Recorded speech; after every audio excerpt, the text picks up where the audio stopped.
What's up, everybody?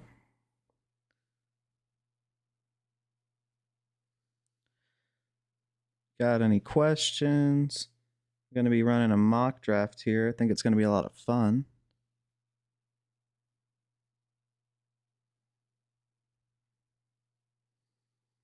What's up, everybody?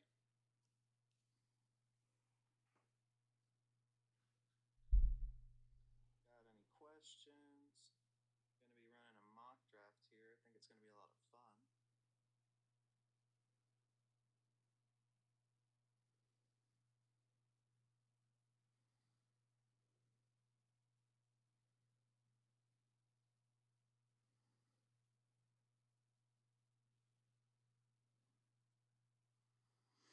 Hey, let's go. Bobby's big board in the chat here. Hoping to get some more people on here in case anybody has any questions.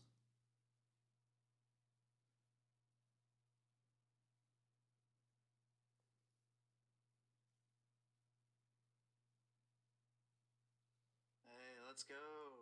Bobby's big board in the chat here.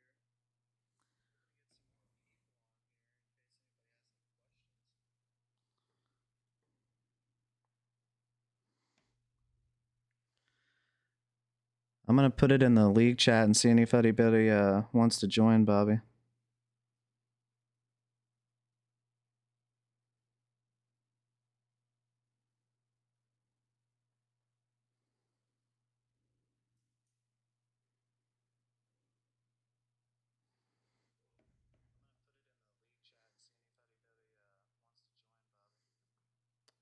Bum, bum, bum, bum, bum, bum, bum. Mm-hmm.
Made any trades today, Bobby?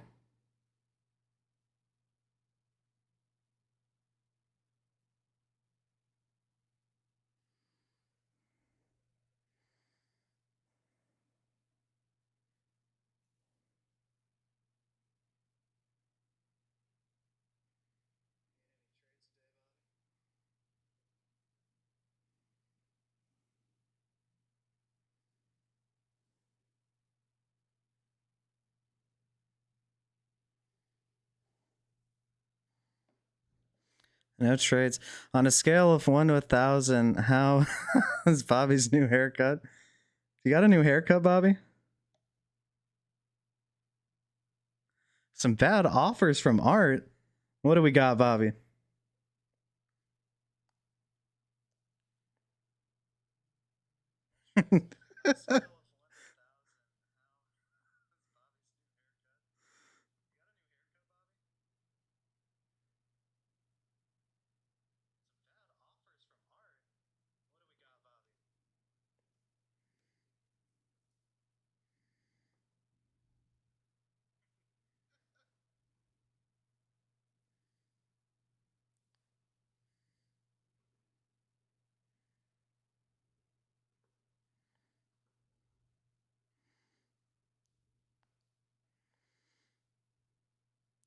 It was gonna start to look homeless until I needed to get it fixed.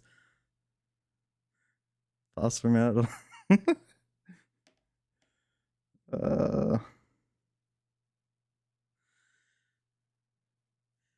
Pickens for Stafford and Shaheed. That's pretty rough. I'd be pretty desperate in need of a quarterback if I was going to do that. Not going to lie. You have any business cards? I do have business cards, Yab.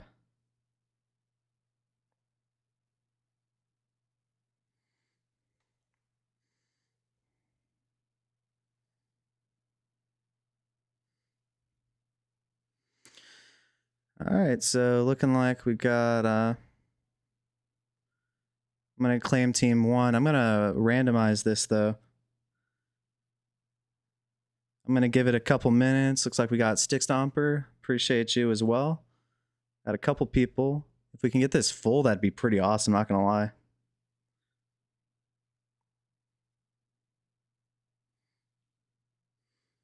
Let me see. I'm going to go through some of my trades while I see if anybody else wants to join real quick. I get... Yeah, I didn't get any offers today. I got some people asking if I was interested in Tony Pollard. Thought that was interesting. Probably wanted a second, though. I don't know if I'd quite do that.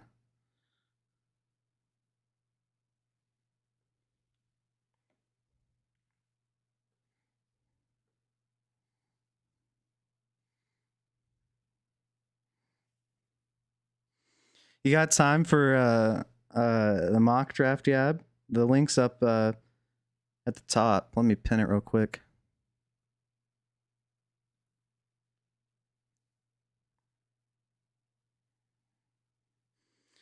Nico for Rome, Addison, Ty in a second.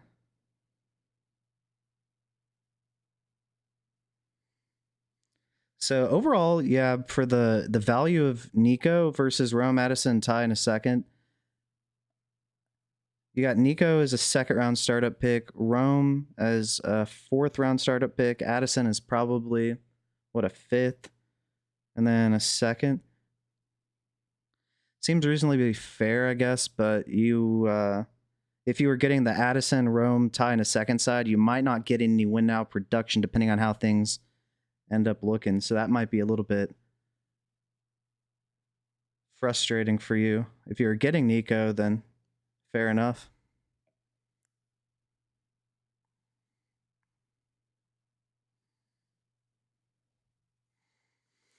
All right, so it looks like we got 5 open spots. Woke Lonzo. What's up, my guy? Probably start this in about another minute or so, and we'll just let some of the CPU guys just pick whoever. I'm going to randomize it, though, before we start.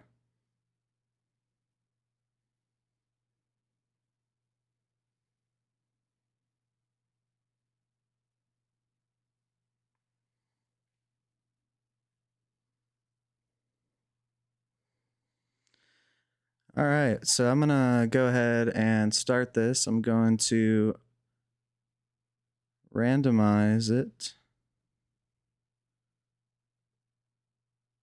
one time. All right. Let's go ahead and start this. By the way, we're going to go through the draft settings real quick.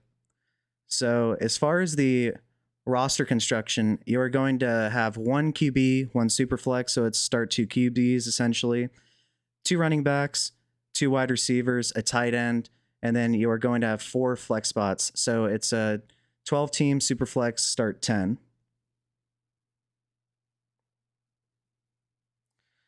So let's go ahead and start this bad boy up.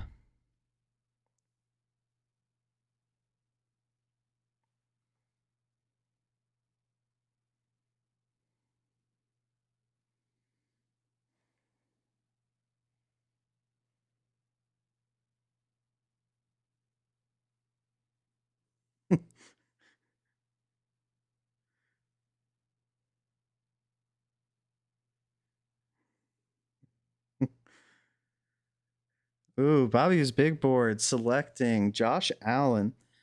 Obviously, he's been the QB1 for a minute now, finally getting the respect he deserves. Uh, pretty. I don't even know if it's arguable he's the best dynasty asset. If you want a lot more youth, I would understand Jaden Daniels, but Josh Allen is just a cheat code. But now, what is woke Lonzo going to do on the clock?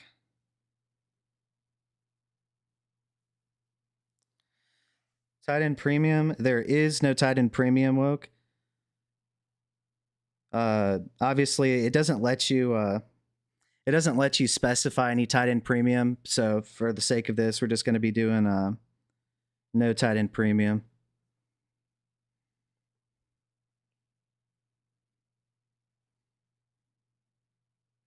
And it's going to be a dynasty startup. Dynasty startup, not redraft, by the way.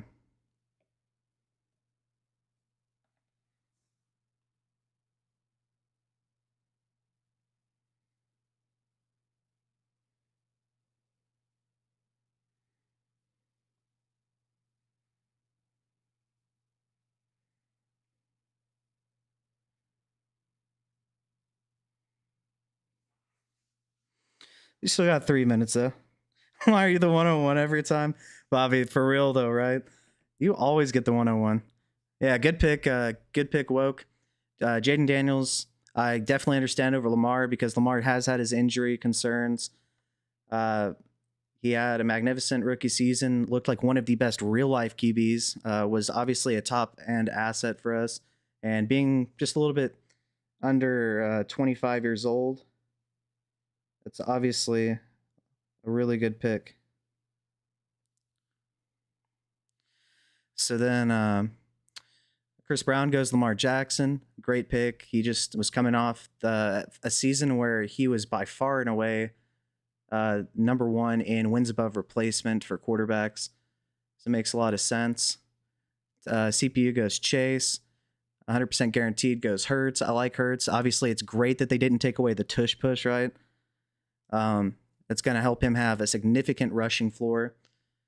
And he obviously gets to keep just about everybody in the passing game, too, so no worries there. Auto pick is Burrow. Then we got Justin Jefferson going to Stick Stomper. Good pick. Jay Jettis is just one of the best receivers in the game here. Then it goes Bijan and Bowers. So CPU took the L for us and took Brock Bowers. Appreciate that. All right, well, I'm going to go ahead and take my personal Dynasty wide receiver 1. This is not what consensus thinks. I was just thoroughly impressed with Malik Neighbors. Putting up 18.2 fantasy points per game in the worst situation imaginable. He gets no target competition added. Gets 3 quarterback upgrades, presumably. And his points per game as a rookie was actually better than Jamar Chase or any other elite receiver you can think of right now. So we're going to go Neighbors with pick 10.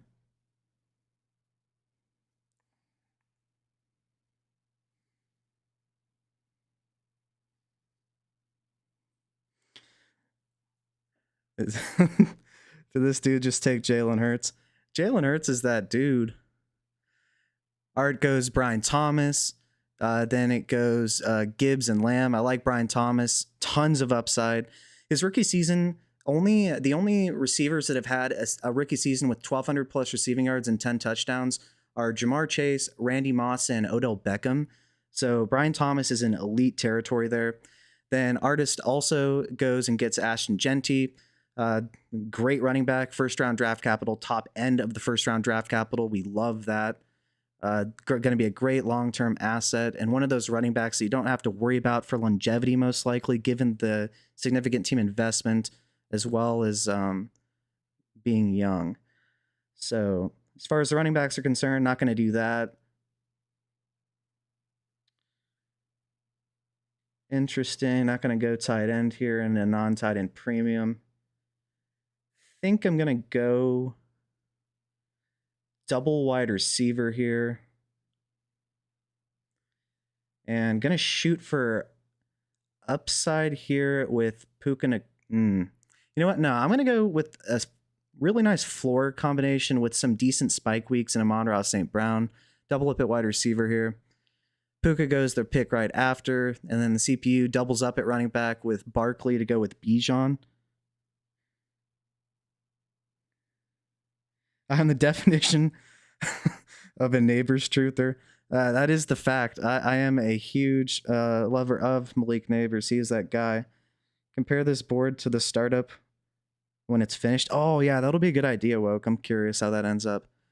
Then Stick Stomper goes with the double wide receiver as well. I like that build. You go Jay Jettis and Drake London. Drake London, man, he has so much upside. I mean, we saw a limited sample size with Michael Penix, but when in one of those games he had like what, over 150 yards, like 10 catches and a touchdown. The upside is just ridiculous. 100% guaranteed goes Amarian Hampton in the second round. So you get first round draft capital with your running back. The Chargers, Jim Harbaugh, Greg Roman offense. We like that. Going to put up a lot of points. Just got to deal with potentially pesky Najee Harris. Then we got, yeah, QBs are falling like crazy. Then we got Patrick Mahomes going to the CPU. Chris Brown goes with Nico Collins for the elite upside.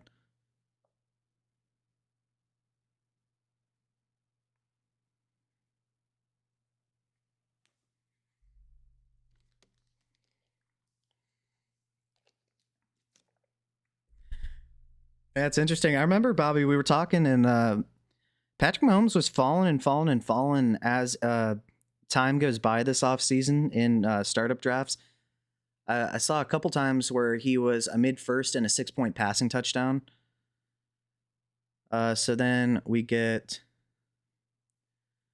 Woke taking Drake May, so doubling up at quarterback. I love the upside with Jaden Daniels and Drake May. Drake May looked very good considering he had a horrible situation, lack of assets in terms of playmakers, horrible offensive line, horrible coaching. I think he's going to survive and look very good for a long time. Then we got Caleb Williams to go with Josh Allen. So Bobby's big board doubling up at quarterback. I like that. Caleb Williams and this Ben Johnson offense is going to look absolutely fantastic in my opinion. And the CPU gets CJ Stroud, so they get one running back, one wide receiver, and one quarterback. Art goes with Ladd McConkey to double up at wide receiver. I love having Ladd as your wide receiver too. Looking very good. As far as quarterbacks, I think that Bo Nix here is going to be the option for me. He finished as the quarterback 7, obviously depending on your league settings. You know, in a situation where he had basically no talent to throw the ball to besides Cortland Sutton. I think he looked pretty good. He had a couple games, especially, you know, against the Chiefs at the end of the year where he was on fire. So definitely going to go Bo Nix here. Make sure I don't miss out on a good quarterback 1.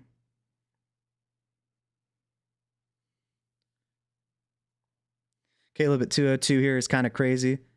Yeah, for real, right? Worst of all time rookie season. Yeah, he did look pretty bad, not going to lie. Lots of high upside plays, but the floor was pretty much non-existent. White chocolate with Drake May. Yeah, buddy. So then we got, after I took Bo Nix, you got CPU auto picks with Bucky and McBride. Six Stomper goes with JJ McCarthy. I really like the upside of JJ McCarthy, especially the stack with Justin Jefferson. I understand what you're doing with that. He has a little bit of sneaky rushing upside as well. He's definitely a decent athlete.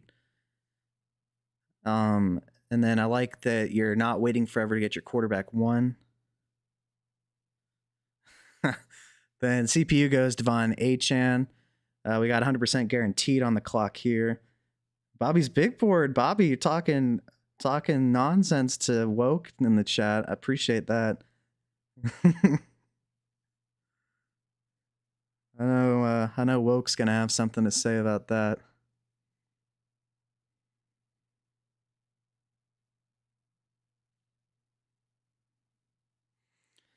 Yeah, quarterbacks are definitely falling a lot. Let me think. Well, I want to say actually they kind of caught up with that burst here at the end of the second round. So 100% guaranteed goes with TreVeyon Henderson. I really like TreVeyon Henderson, man. I think he's the best pass protecting running back in this class, a really good receiving back, very efficient on the ground. Doesn't need to get a ton of volume to put up pretty good stats, in my opinion, but is by far the most talented running back in that running back room there in New England. I think he's going to be great. MHJ goes to the CPU auto pick, and Chris Brown goes with Travis Hunter. Tons of upside. I think Travis Hunter is like a more athletic Garrett Wilson to me. I know Matt Harmon at Reception Perception loves that guy. Yeah, he gave him, I believe he was an all green route tree. He compared him to prime Odell Beckham, I think, which is pretty a very lofty comparison in my opinion. And I don't know if that's going to be Travis Hunter, but if it is, I'm very glad to have at least one share. And I love Travis Hunter. I think he and Brian Thomas can peacefully coexist in Jacksonville. I think the target competition is going to be consolidated to basically those two, with a couple extra going to the running backs and Brenton Strange. Then you got Woke going Ted McMillan.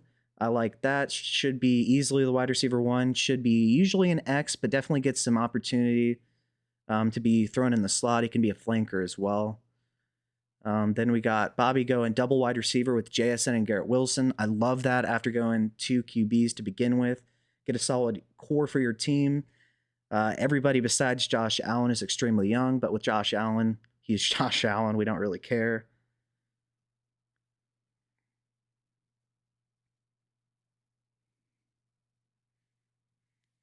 Henderson before Marvin Harrison Jr. Yeah, but you want to talk about, somebody was saying, Bobby was saying I'm a certified neighbor's truther. Yab is the definition of a Henderson hater. HH. Bobby is cooking though. He sucks, but I'm doing it despite Chris Brown. I like T. Higgins. He's just so inconsistent. If it was a best ball, Woke, I would really, T. Higgins would be way higher in my opinion. It's in lineup leagues, definitely can hurt you at times as well, though. But yeah, I love it, especially, when you get some of these earlier picks where you can get the Allens, the Daniels, the Jacksons. I love going 2 QBs and doubling up at wide receiver as well. I think it oftentimes leads to a very good looking team build. And then,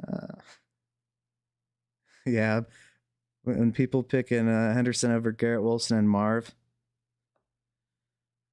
it just depends on, I mean, if Henderson hits and is a Jahmyr Gibbs type of player in the sense of being very efficient, not necessarily the athleticism per se, I could understand it. I would personally go wide receiver, but it just depends on your team build. You can get a lot of solid wide receiver 2s with where 100% guaranteed is later down the line, or get some older vet production like a Mike Evans type, and then have really good production and still win now. Teammate crazy with the no QB start. It's interesting because it's kind of a win now strategy. Getting Saquon Barkley, but not having a quarterback through 3 rounds is also an interesting way to go about things. So then we got Chris Brown going with Trevor Lawrence. I love Trevor Lawrence this year. You get the stack with Travis Hunter. I'm absolutely sure that was purposeful. Love that.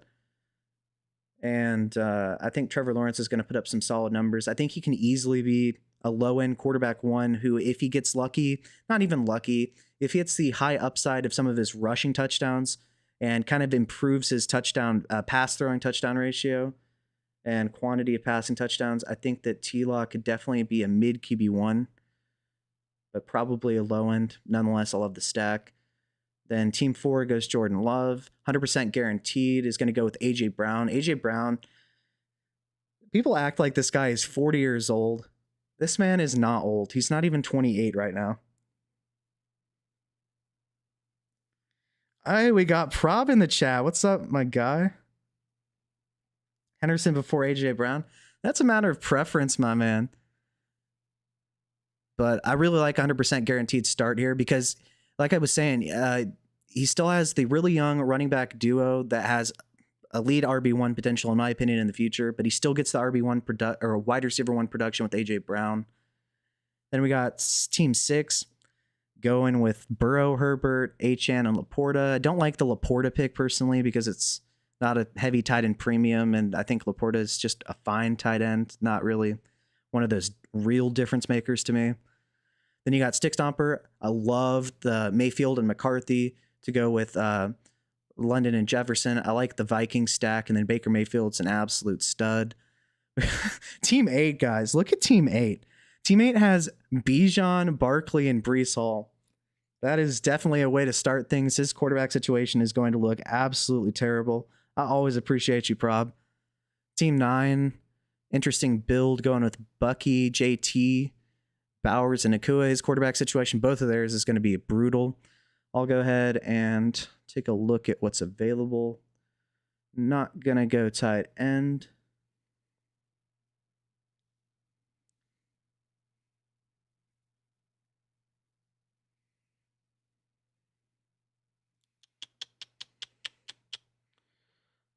Quarterback or not to quarterback? Oh, you know what? Actually, I'm going to go Brock Purdy right here. I like Brock Purdy. Before the contract extension, it was kind of iffy because if he wasn't going to be locked into a very good situation, it's always a little bit scary. But he's, with Kyle Shanahan, he has still George Kittle. I like Ricky Pearsall. We'll see what Brandon Ayuk looks like potentially at some point this season. And then obviously the run game is always going to be good with Shanahan. And so we got Art on the clock here. We'll see what he does.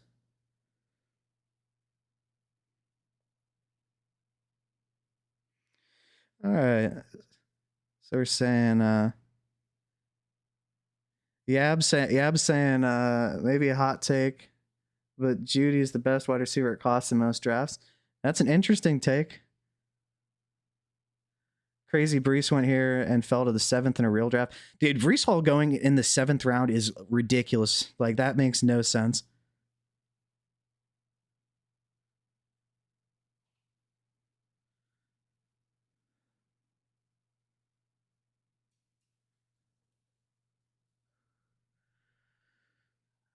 All right, so Art goes with Rashee Rice. I love Rashee Rice. I think he's being really slept on. I'm not really worried.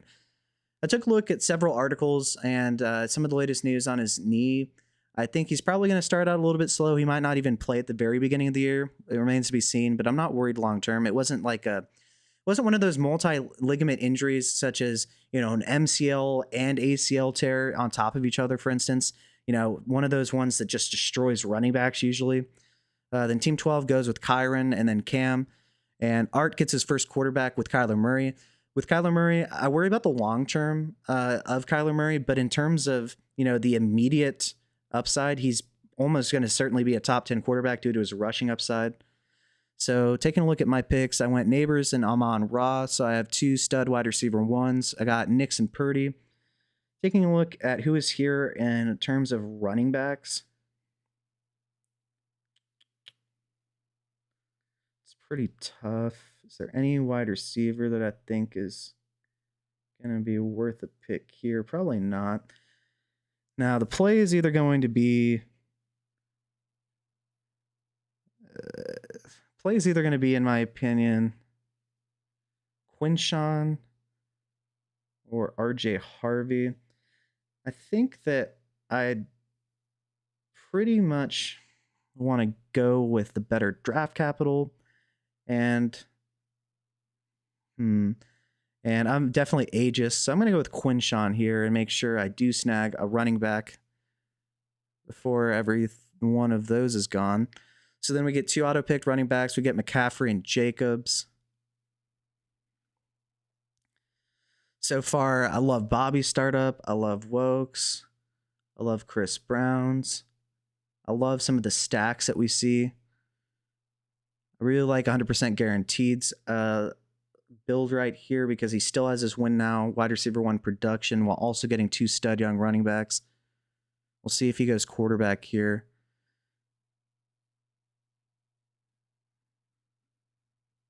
Then we got Stick Stomper. I really love the Baker Mayfield pick too. Teammate RB heavy build. Yeah, Prob. The CPU is gonna have like the market cornered on running backs here. It's crazy. And I really like the value that Art got in the 5th round by getting Kyler Murray there. That's an absolute steal in my opinion. If this is a real draft, I would have been tempted to potentially trade up.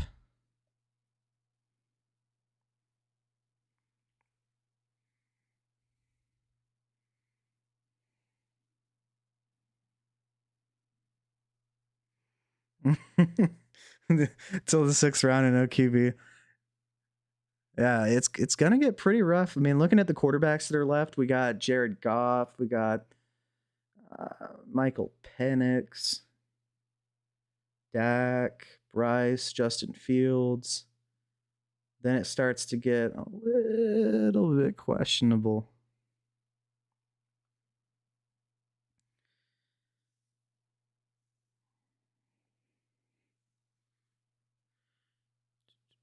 We got Stick Stomper just popped up again. We'll see who he takes. The CPU does love sniping you, huh, Bobby?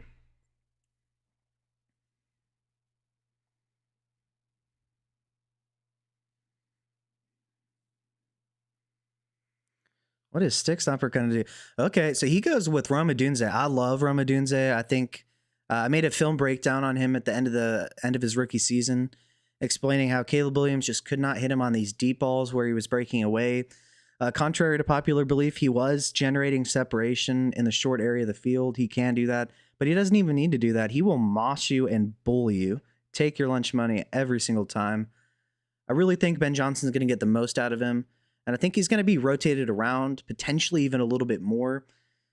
Although the target competition is quite unfortunate. I do not like that, but still, I'm definitely in on Rome Odunze. So then we got 100% guaranteed going with Emeka Egbuka.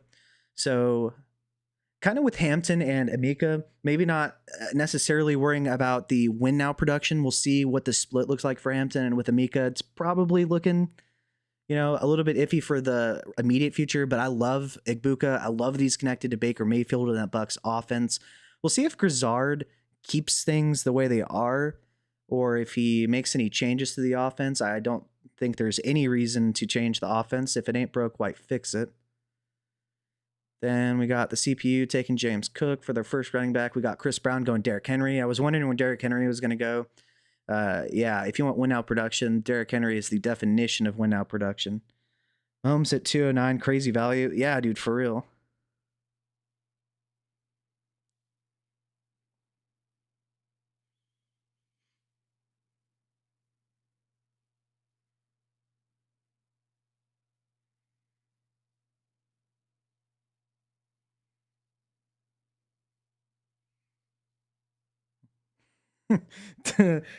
Team 4 cooking. It's funny. Yeah, so Bobby goes with RJ Harvey here. After Woke goes with Chris Olave. So with Chris Olave, you're obviously hoping that he finally puts it all together without Derek Carr there to keep putting him in the hospital. We'll see if Tyler Shuck looks any good. The Saints obviously spent second round draft capital on him, so that's interesting.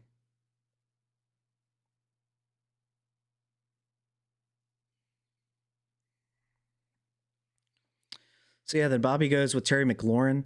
With Terry McLaurin, he was propped up by 13 touchdowns this past season, so he would need to be really efficient to be anywhere near the wide receiver 7, I believe, in a full PPR that he finished as.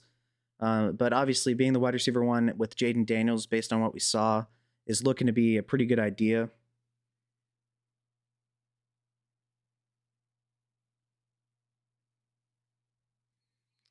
Lonzo really thought I was going to get the Terry stack. Nah, my man. Bobby was all up on that.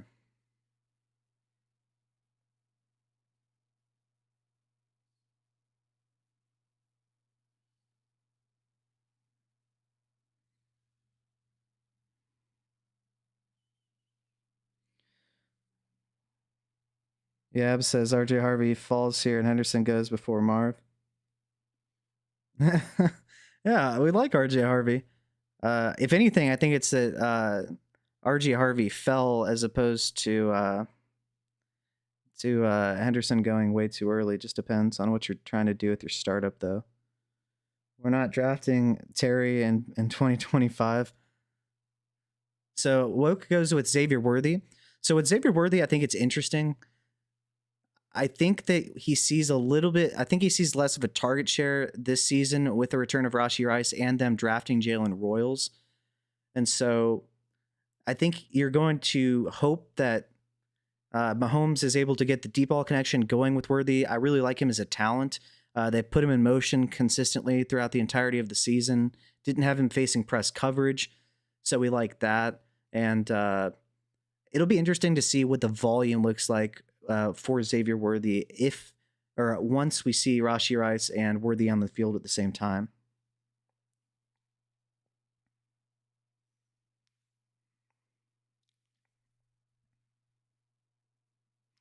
Worthy sucks. I would have just traded this pick. I don't think he's good anywhere. Yeah. Like I said, I'd rather have Rashee Rice. I think he's going to get more volume, but Worthy does have a lot of high upside. Then Chris Brown goes with Devontae Smith. So with Devontae Smith, solid wide receiver 2. Usually, at the very least, not going to give you nothing. If anything were to happen to A.J. Brown, I think he has a ton of upside on a weekly basis. All right, 100% guaranteed goes with his third running back and Caleb Johnson. I like that. I love having him as the running back 3. Stick Stomper goes with Kenneth Walker. Whenever Walker does play, he is absolutely legit. Tons of weekly upside. If it was a startup and I took him, I would just try to make sure to get Charbonnet later. And so with my build, I took Neighbors and Amon-Ra, so I'm set at wide receiver 1 and 2. Then I got Bo Nix and Brock Purdy to go with Quinshon Judkins. So I'm going to take a look at the running backs here. Not looking great, if we're being honest. I'm not going to take a quarterback yet.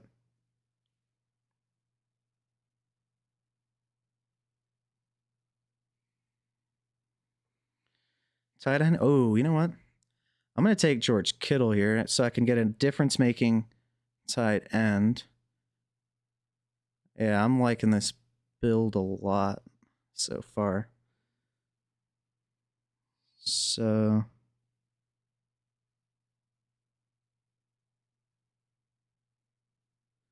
yeah, potentially woke. I think I have 1 share of Xavier Worthy.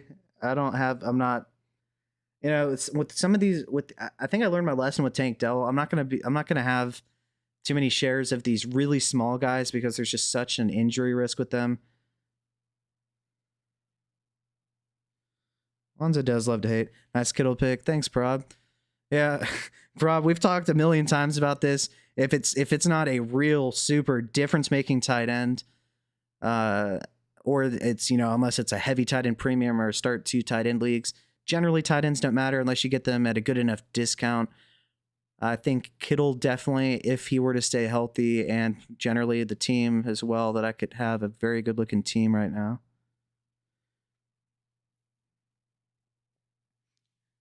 Yeah, for sure.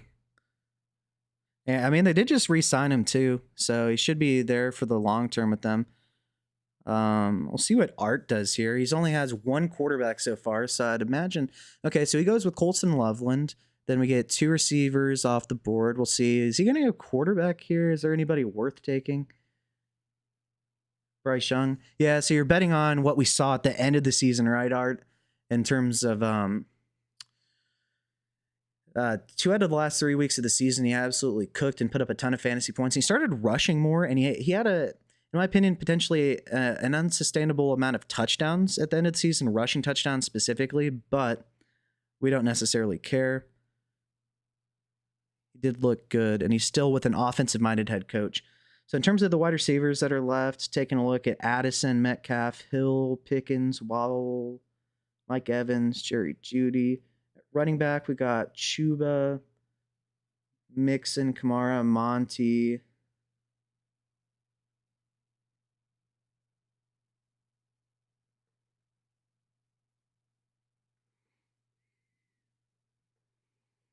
It's pretty tough.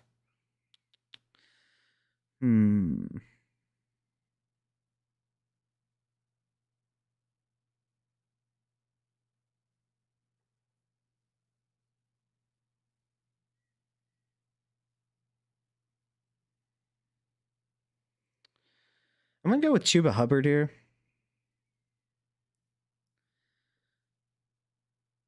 Yeah, I appreciate the stack. Yeah, having him stacked with pretty stacked with Kittle is absolutely nice.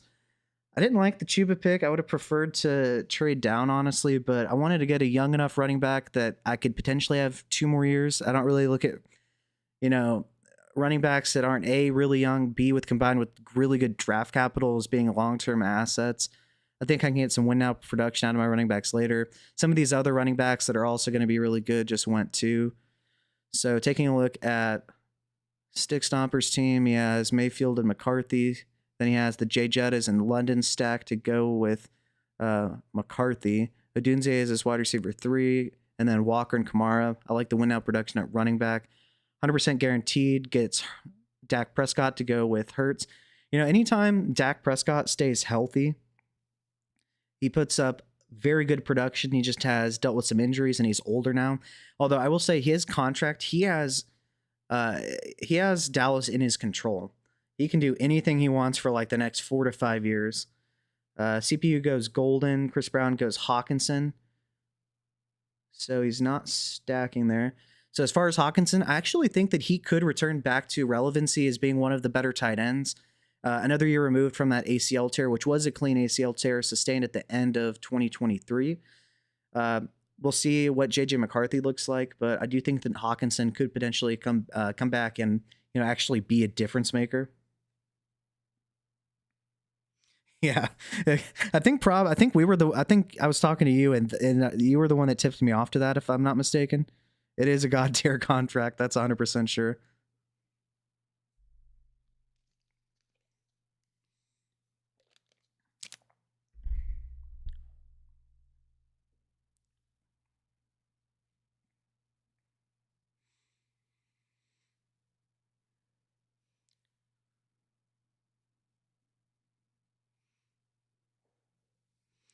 Yeah, he is getting paid.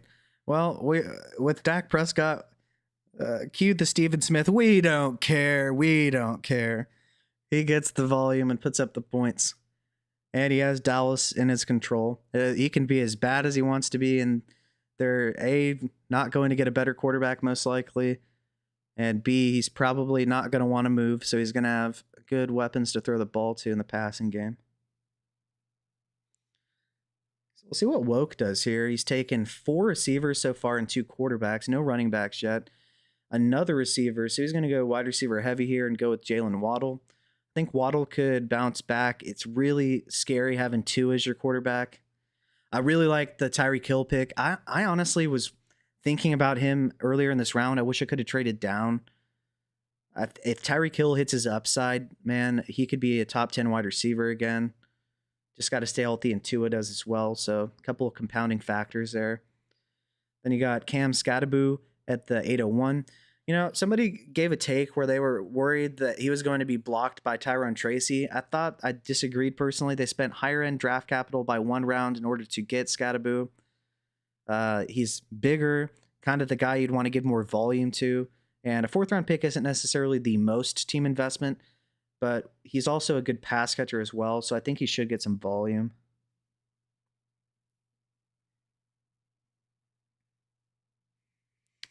Metcalf, geez Louise. Lonzo. We are taking all the wide receivers. Are you going to try to have a market on the wide receivers and then extort people with them?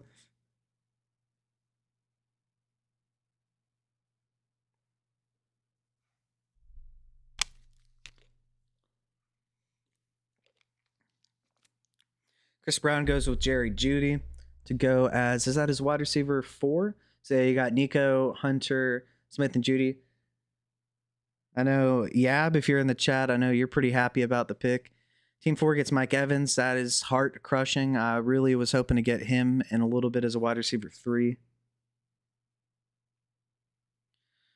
100% guaranteed. We'll see what he does here. He only has 2 wide receivers so far. He has 2 quarterbacks, 3 running backs.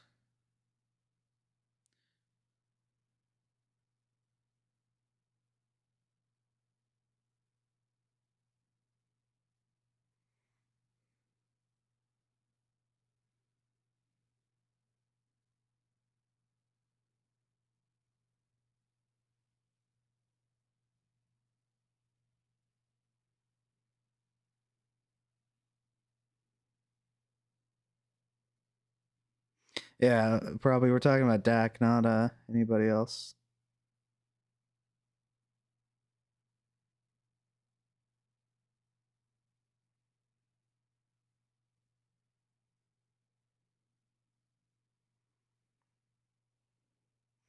All about context. All right, let's see. Looks like 100% guaranteed is on the clock here still. So let's take a look. He goes with Jackson Dart, so he gets his QB3. Hurts isn't anywhere close to retiring. Dak's probably going to play for a couple more years, but he gets some youth.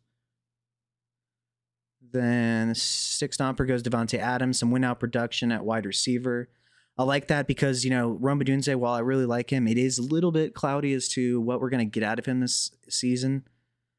I'm pretty hopeful, though. Ben Johnson, I have no worries about his ability to use people to their strengths. So taking a look at the quarterbacks here. Yikes.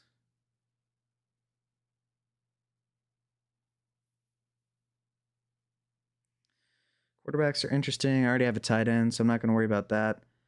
So I'm going to go with, I think, what might be an unpopular pick, and I'm going to go with DeAndre Swift here. I actually think DeAndre Swift could get substantial volume. I think he's by far and away the most talented running back in terms of both being able to break off long runs, even though he's, somewhat inefficient carry to carry and down, but also very good in the receiving game. I know Caleb got him several times downfield on some of those scrambles where he throws those ridiculous passes. Why did I take Swift?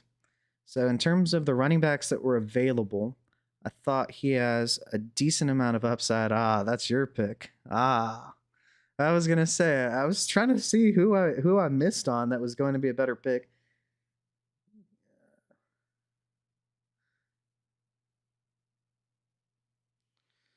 Hunter, late 6th first, or Brian Thomas. I would take Brian Thomas Jr. I would take Brian Thomas Jr. there. With Brian Thomas, we've already seen. Hey, I don't want to hear anything about it. It's getting rough out here in terms of not getting somebody that's ancient and getting win now running backs.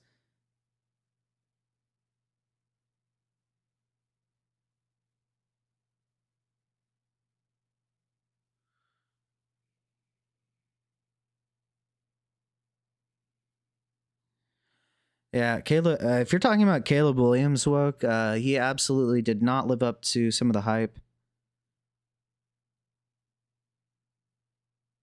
So I could definitely understand the criticism there. He deserves a lot of criticism. I also saw him make some throws that maybe 2 to 3 other quarterbacks in the entire NFL are capable of making. So I think it's about maximizing and being consistent with him. So now we got Josh Downs going to Art. So he goes Pearsall and Downs to go with McConkey, Rice, and Brian Thomas. I like that.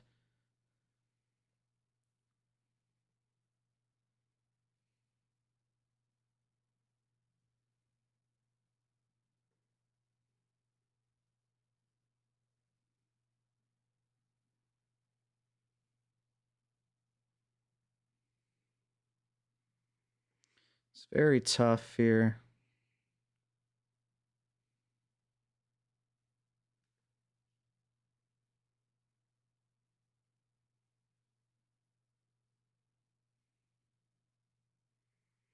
This is a really tough pick, in my opinion. You know what I'm going to do? I'm actually going to go with Courtland Sutton. So with Courtland Sutton, he would slot in as my wide receiver 3. He looked really good with Bo Nix. In terms of added competition, they added Pat Bryant, who I am very high on, but it was a 3rd-round pick.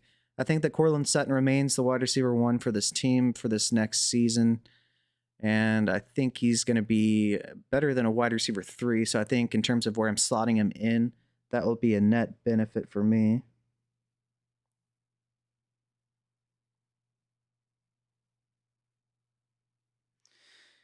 You have him at QB9, and you just don't get why.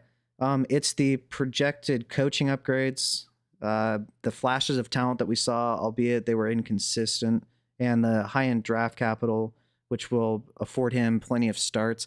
So Stick Stomper goes Tucker Kraft. Tucker Kraft is actually quite slept on, in my opinion. He wasn't given enough volume, and so that is a big worry of mine with Tucker Kraft.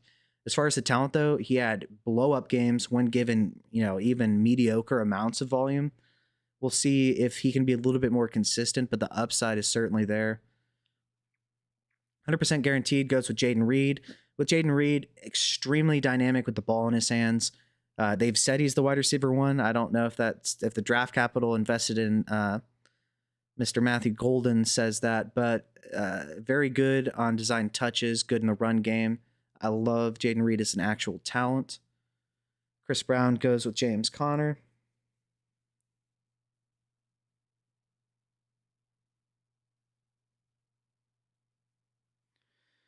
Yeah, see, that's the thing, Prob, is I do worry about the volume with Tucker Kraft. But the upside is there. I mean, at some point, there's only so many tight ends that we know are probably volume locks. So go with the guy that you think is most talented, the guy that is somewhat in an open room. We'll see if he can establish himself as getting a higher target share on a weekly basis. Remains to be seen.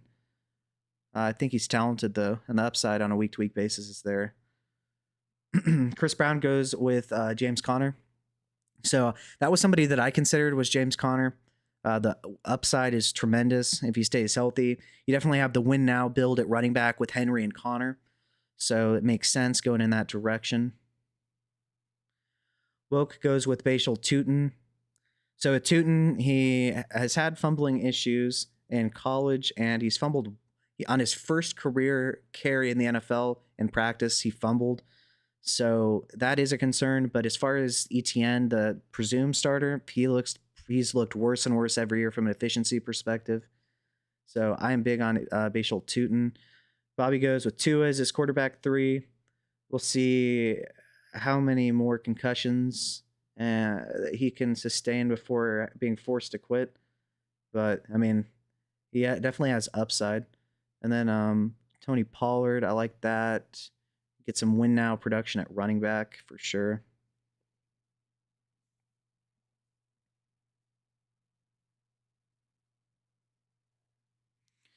Yeah, 100% guaranteed.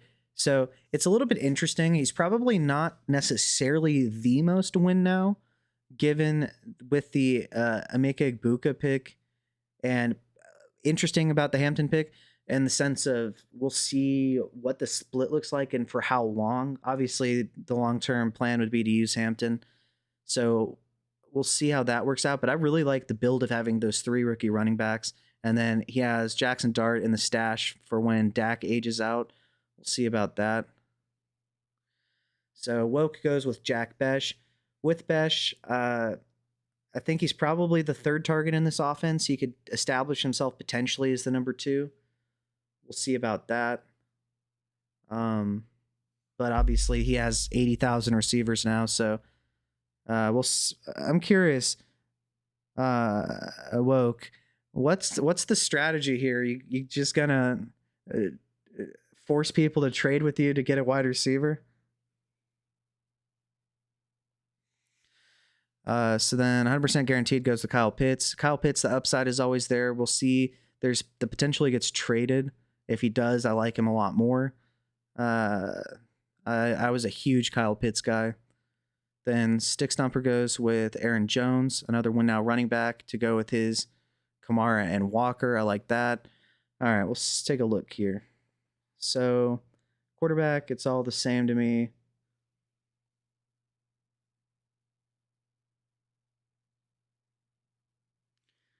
Running back is quite iffy at this point. With wide receiver, I am going to be going with Kyle Williams. So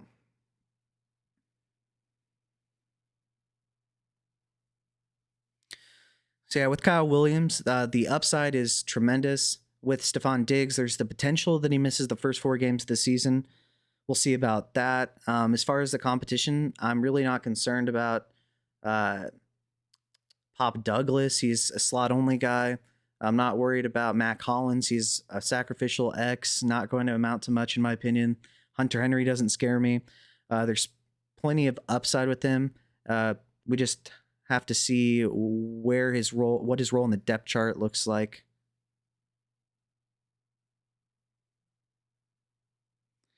There's not.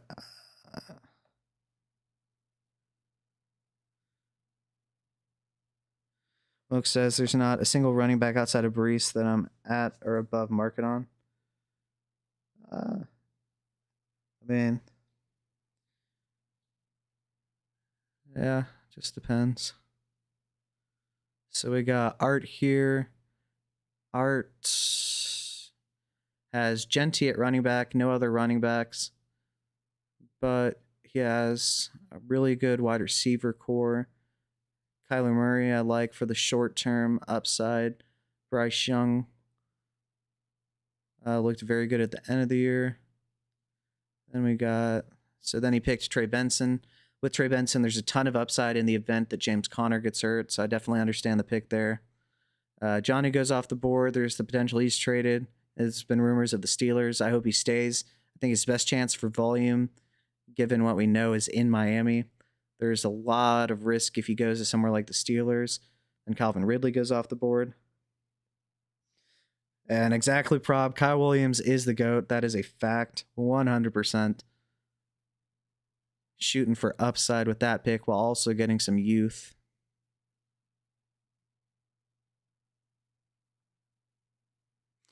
So Art goes with Mason Taylor. I was a little bit lower on Mason Taylor in terms of my view of his actual talent, but in terms of getting the draft capital and he should be seeing plenty of volume, there's definitely the upside there.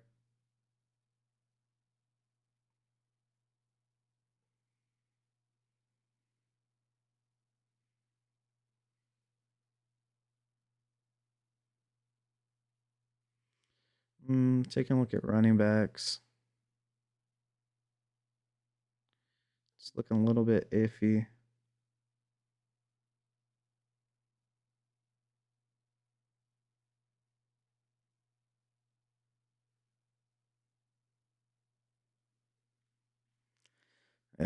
Not liking what I'm seeing at wide receiver in particular either. So probably go with running back. And I'm going to shoot for the upside. Kenneth Walker usually misses time with injury every year. You can't bet on injury necessarily, but I'll take my shot there at another potential RB1 if he were to get a significant injury. Johnny Smith staying in Miami. I hope so. I can't imagine anywhere else really that's a realistic trade option for him where he could go and get more volume or even close to the amount he saw last season. We'll see how that ends up looking if they maybe try to establish Tyreek and Jalen Waddle a little bit more than they did at the end of this past season. And the health of Tua is obviously a factor at play there.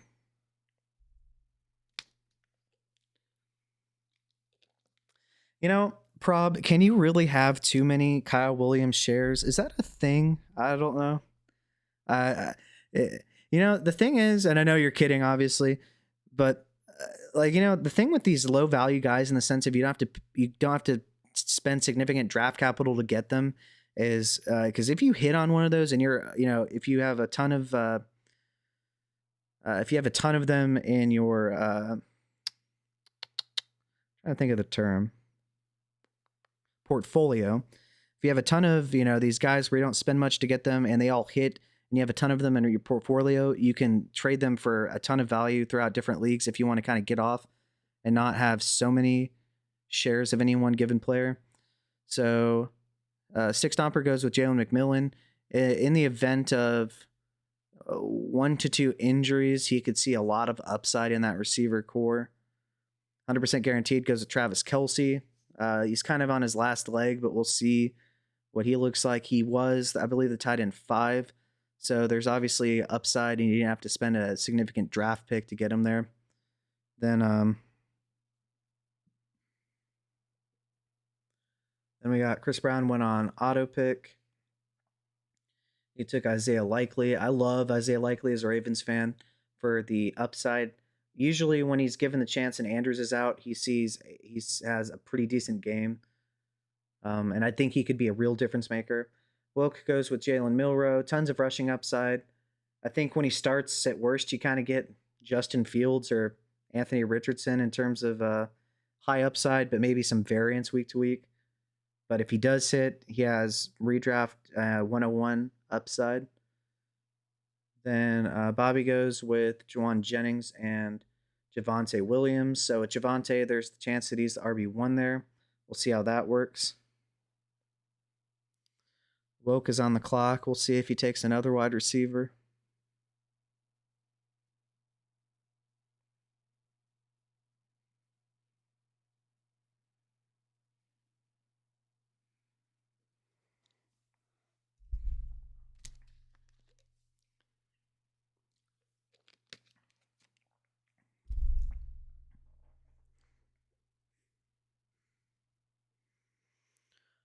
I gotta check, but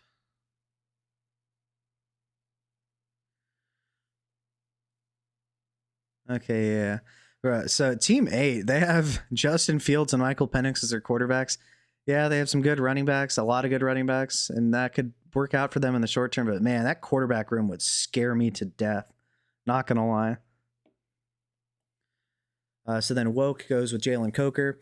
I think Coker is a potentially good buy low candidate. I don't think we're going to see a ton of production from him this season with the addition of T-Mac. But as far as the talent, it's definitely there. And he could just remain their big slot. Depends on what they end up doing kind of with Adam Thielen, in my opinion.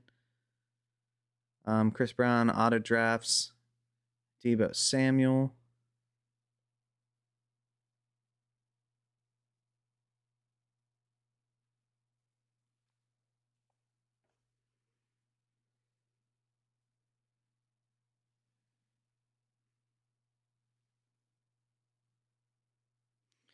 And if you're still watching this and you haven't yet, feel free to like the stream. I would really appreciate it. You would be the absolute goats for that, not going to lie. All right, so 100% guaranteed goes with Cooper Kupp. I like the upside. We'll see what Sam Darnold looks like behind this offensive line. He looked very good throughout most of the season with the Vikings, then kind of crumpled at the very end there. The Seahawks offensive line, I believe they went with Gray Zabel, if I'm not mistaken. So I think they've done some to improve their offensive line. But we'll see how Darnold looks under pressure.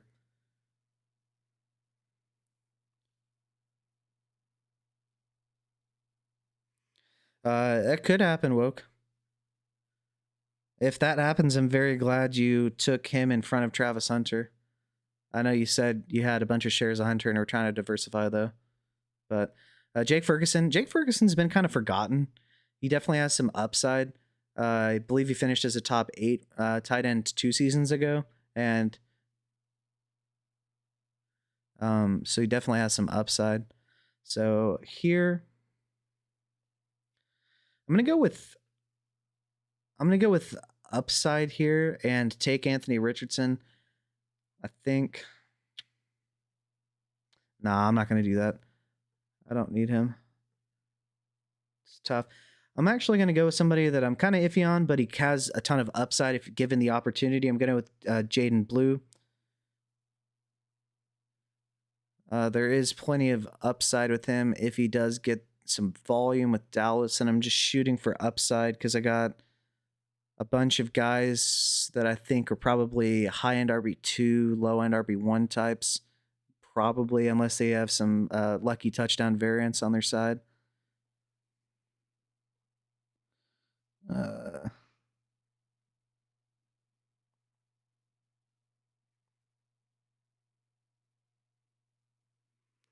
Interesting.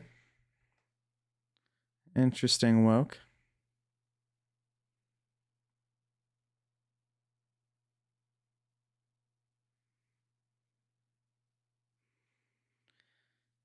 Well, if anybody's wondering why all the wide receivers are gone, it's because Woke took every one of them.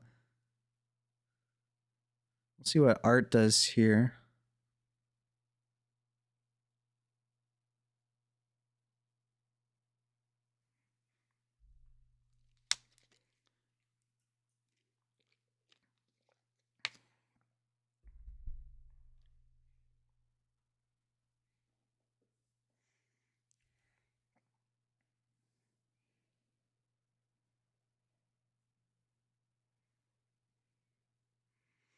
So Art goes with Tank Bigsby. Definitely upside. He looked very good as a runner this past season. He's very poor in the passing game, but at this point, we're not getting RB1s in the chat, or we're not getting RB1s in the draft. So it's all about opportunity and upside kind of mixed together, and the likelihood they get any of it. So Art goes with Matt Stafford. That was going to be who I was going to grab here as my QB3. I'm going to take a look real quick at Geno Smith. So, he has Brock Bowers. He has Jacoby Myers and Jack Besh.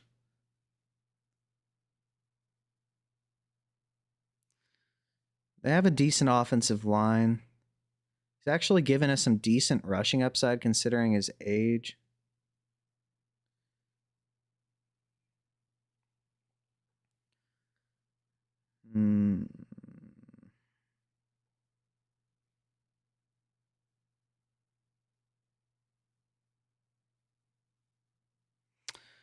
So with my quarterbacks, I'm pretty set for the long term. So do I want to go with upside?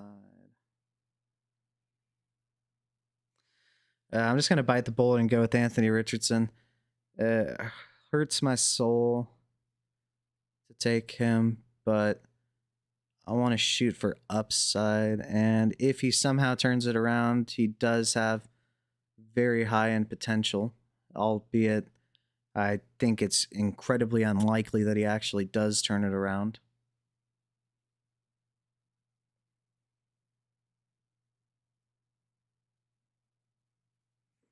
Is Yab still here? Nothing from you?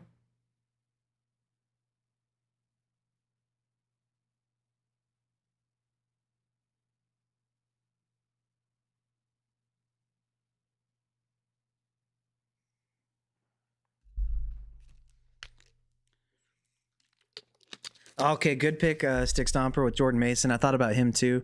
Wanted to lock up QB3 though. With Jordan Mason in Minnesota, obviously he's one Aaron Jones injury away from probably getting most of the volume. So I think he has a ton of upside. And at this point, you're shooting for upside. 100% guaranteed goes with Rashid Shaheed. He was ridiculous. He was one of the most efficient players on a per target basis in the NFL. We'll see how that looks with Tyler Shuck and a new offensive coordinator. But very efficient, very good speed. Chris Brown's team goes with Dylan Sampson.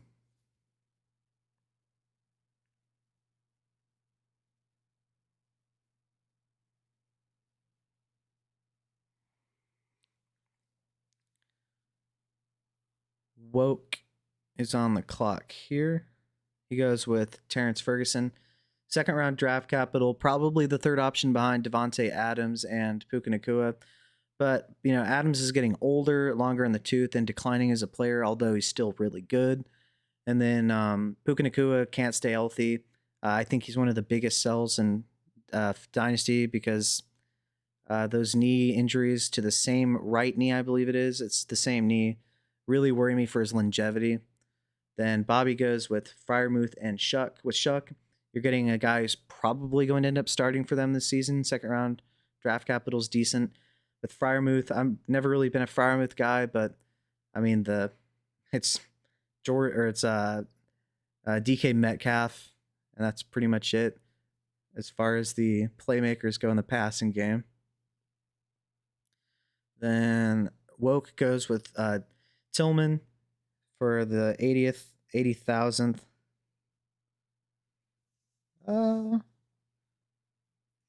Keep that energy. With the Puka trade, I think it was one of those things where the perceived value is better than the actual value, in my opinion. And in most people's eyes, you might have been able to get more, but I get it. I would definitely have sold him too, though. I have no shares of Puka, and if I'm wrong and he happens to stay healthy after not doing so throughout most of college and half of the time in the NFL, and also having injury scares like every other game, then I'll just be wrong, and it's fine. Not particularly worried.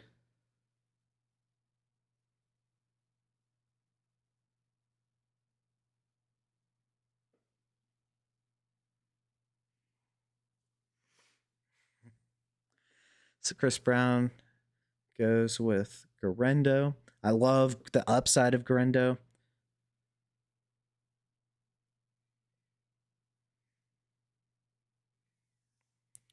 100% guaranteed on the clock. He goes with Ray Davis. Yeah, Ray Davis is a sneaky pick because, well, I think it's unlikely that James Cook holds out and misses any time this season. If he was to do so or does get hurt, Ray Davis has a ridiculous amount of upside in that Josh Allen offense. We know the touchdown upside is definitely there. Stick Stomper goes with Jalen Knoll. I love Knoll. I think he projects to be the better of the two receivers between him and Higgins, but I definitely understand the traits that people like with Jaden Higgins. I think Knoll's a better route runner by a lot. All right, so I already have quarterback 3, as disgusting as it was, taking A-Rich there.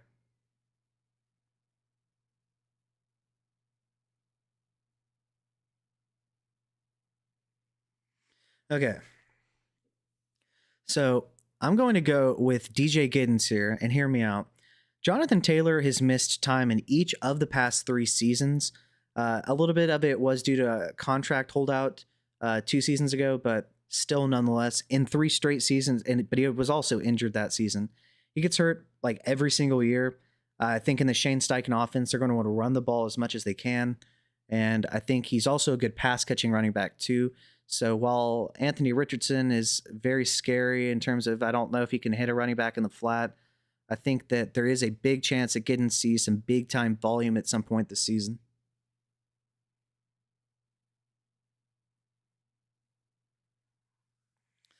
So then we get Art going with Shedeur Sanders. There's always the chance he wins that quarterback job. CPU goes with Dobbins and Wright.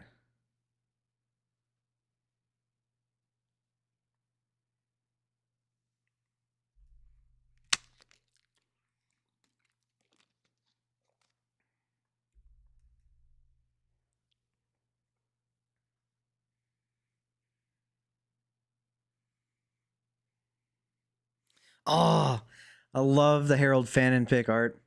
Love the Harold Fannin pick. Not gonna lie. All right, well, I'm thinking about taking running back here potentially. Got to see.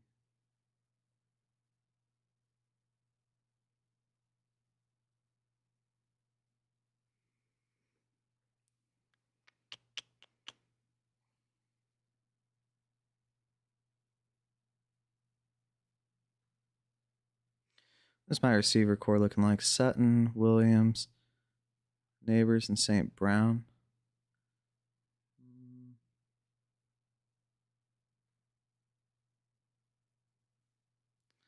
It's a very tough pick. Very tough pick.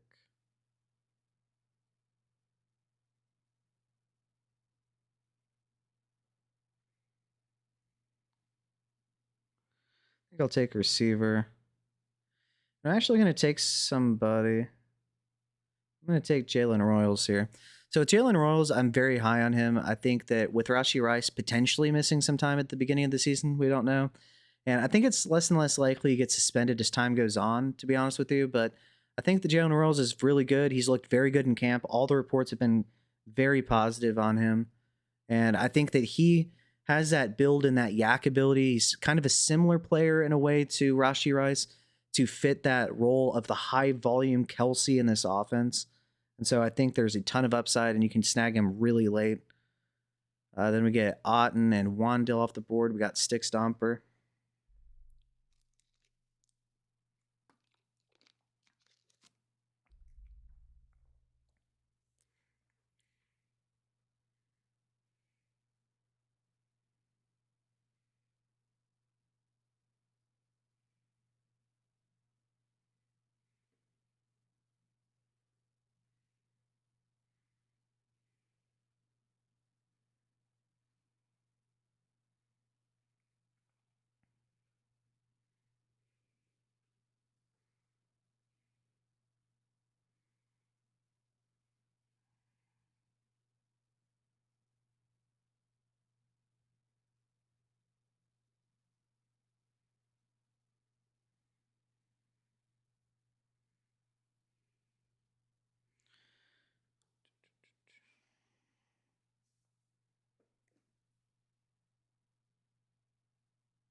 Yeah, I agree, Woke. The Chiefs receivers are pretty ambiguous in my opinion too.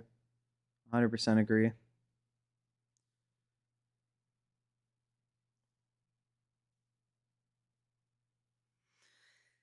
Yeah, with Worthy, I worry about the size, man. Like the size is just scary. We've seen it with Tank Dell. I mean, the one where he was blocking and his leg got snapped. I think that has a lot to do with him just being a smaller guy. But I mean, the other thing though, to be fair to him, is in the playoff game when he was hurt this past season, somebody just dove into his knee. It doesn't really matter who you are. If somebody dives straight into your knee, you're probably not going to make it there. But just another thing about older or sorry smaller wide receivers, just these guys, these outliers. They might be talented, but man, it's scary. And Prov says I didn't clown you for selling Puka. Energy staying the same. Yeah.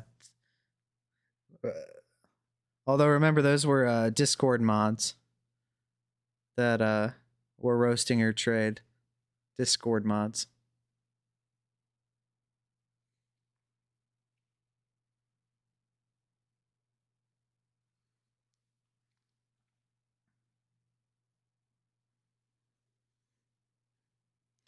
Yeah, I doubt Kelsey makes it after this season. I'd be absolutely shocked if he returns for another year after 2025.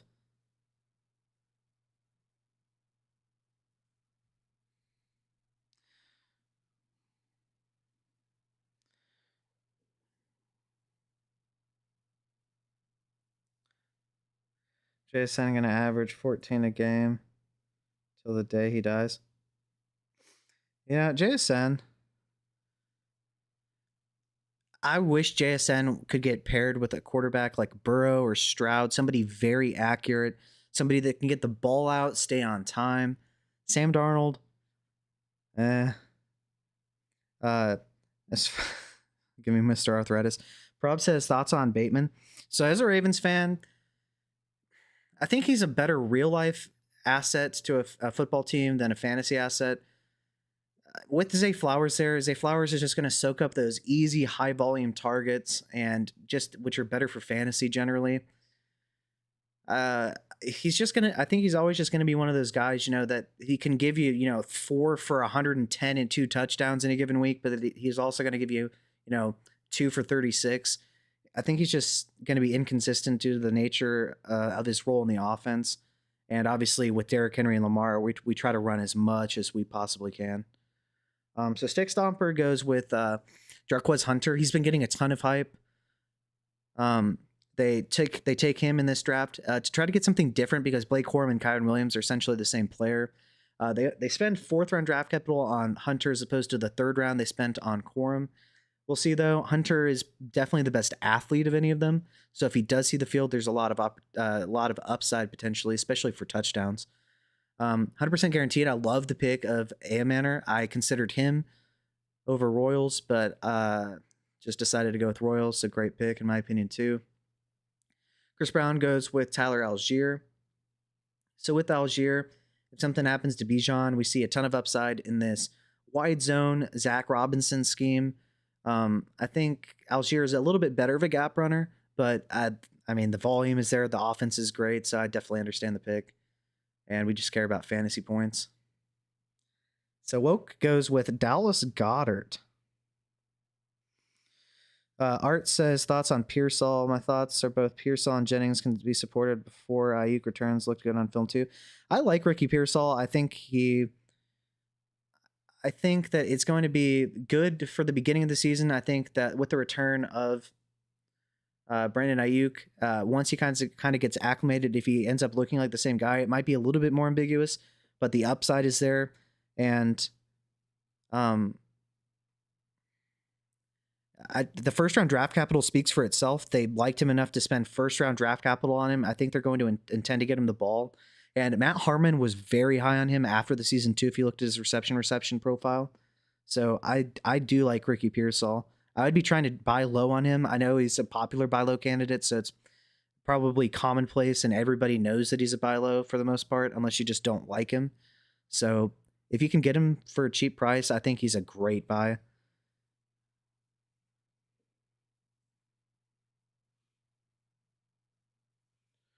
Prob says a little bit lower on JSN with Darnold Milrow there. Yeah, JSN's an incredible talent. He has the opportunity to be one of the best slot receivers in the NFL.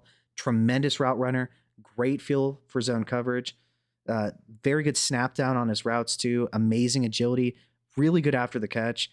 It's just the situation, man. If he had a, like I was saying, if he had one of those Burrow or Stroud accurate play on time, get the ball out type of quarterbacks, I think he would thrive and be, an Amon-Ra St. Brown type of player.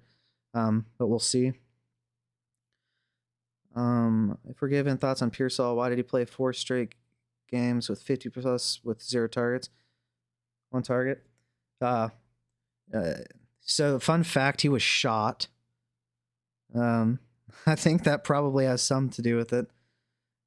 He was also injured and missed some time during camp, so I think that kind of explains some of the slow start. But at the end of the season, he really started picking it up.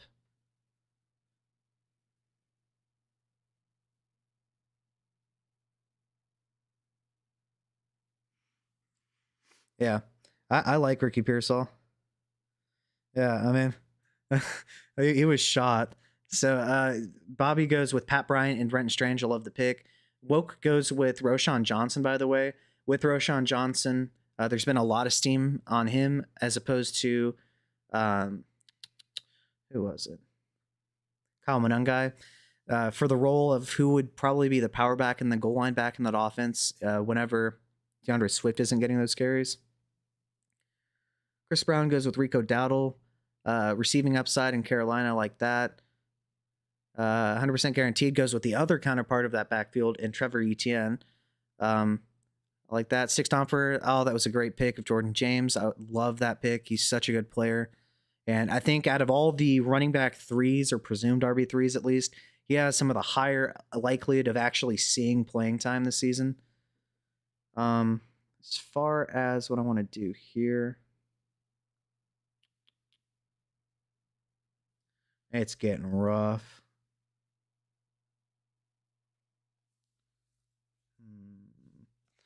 What do we got at tight end?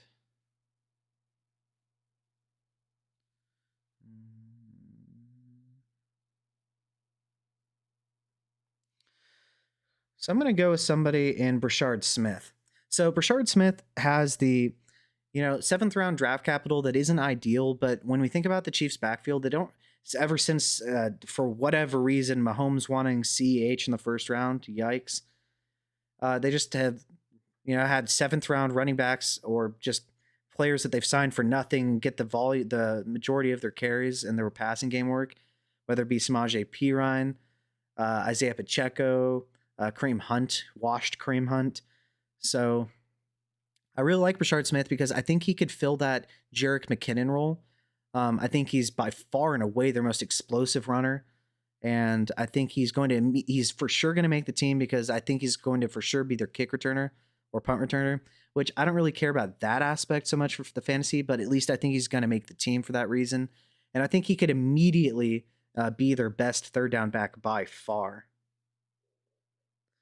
So everyone picks it up in week 17 and 18. I'd take every 2025 round 1 and 2 wide receiver over Pearsall, I think. So Burden, Golden, Knoll, Besh, and Harris. So Knoll was actually a 3rd round pick in both the real life NFL draft, and he's generally a 3rd round pick in dynasty rookie drafts, by the way.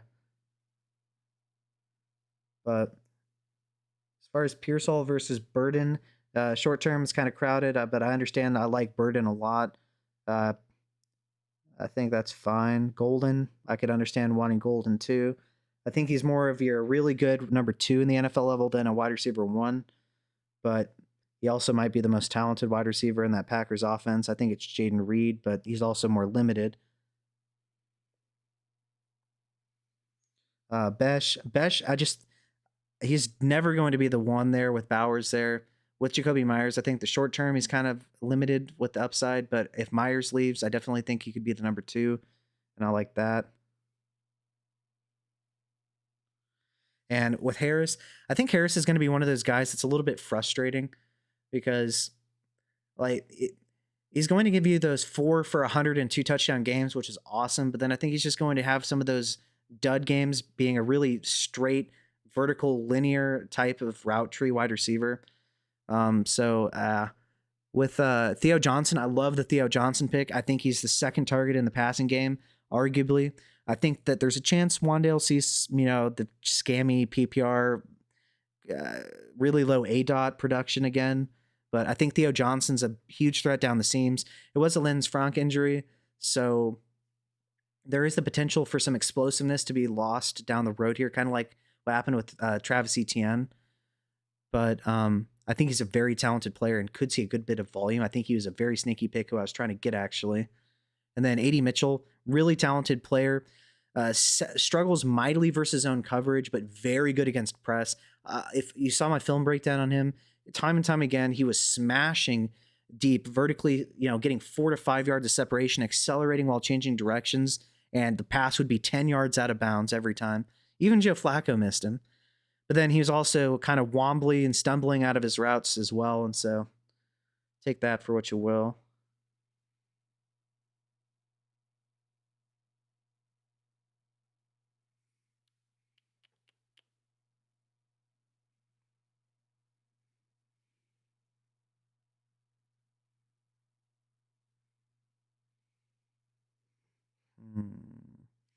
Interesting here.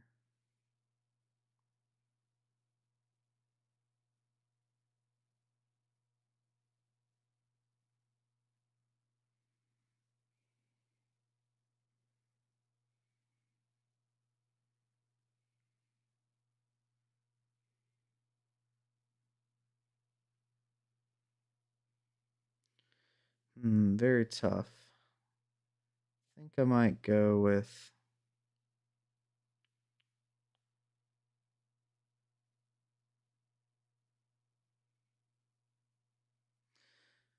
I actually think I'm going to go with Isaiah Davis here.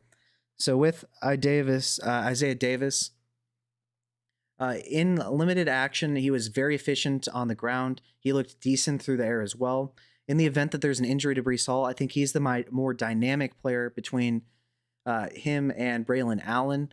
I think that he has better vision. I think that he is just a better running back in general.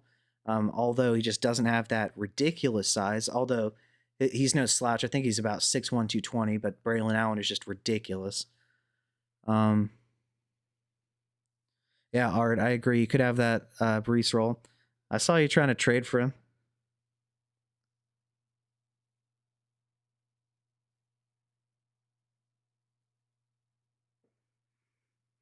Wow, I missed some stuff in this chat. Let me catch up real quick.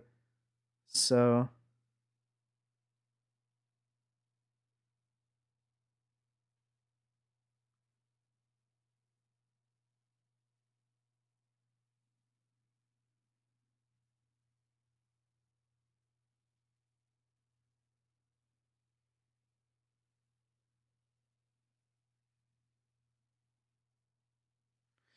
he was shot. He missed time with injury and was shot. I really don't know how he was going to have... Brian Robinson was shot too. I don't know. I don't know what you expected, to be honest.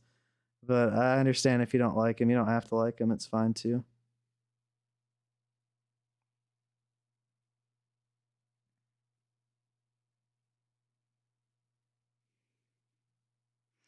Yeah, I get you though that he was a late breakout. I think he's a very good route runner, and I think in a Shanahan offense, I think he's going to be used to his strengths. He has a pretty good feel for both zone and man coverage, so I'm not particularly worried about Pearsall.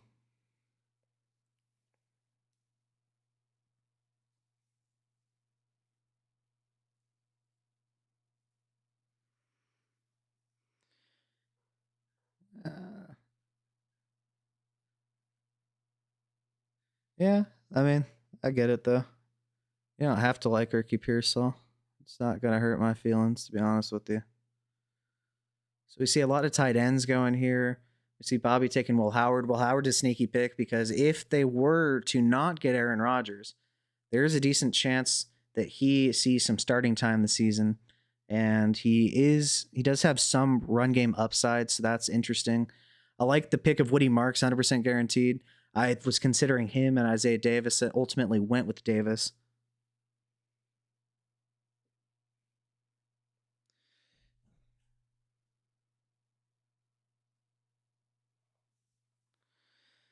Well, I mean, you don't have to like Ricky Pearsall. I'm not the biggest truther in the sense of, I'm not trying to pay exorbitant prices to be able to get him. But I mean, I think it's a pretty fair argument that he was shot, to be honest. But yeah, it is a crowded offense. So I think regardless as to how good he is, I think there's just a lot of mouths to feed in that offense, and it's just going to be hard to find consistent you're going to find consistent target competition issues, I think, with a lot of these guys. And I think Kittle is ultimately the one that you really want in this passing game, just because, he's a difference-making tight end. But if we're doing the Matt Harmon thing about how he was actually really good at separating and good in week 17, 18, we got to address the elephant in the room that he was bad, actually. So I'm going to go and I'm going to look up his reception perception numbers real quick.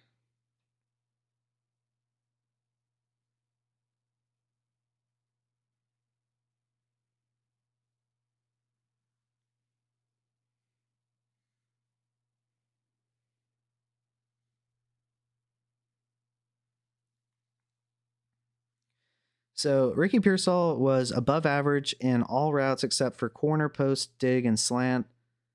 The only below average were the slant and the corner route.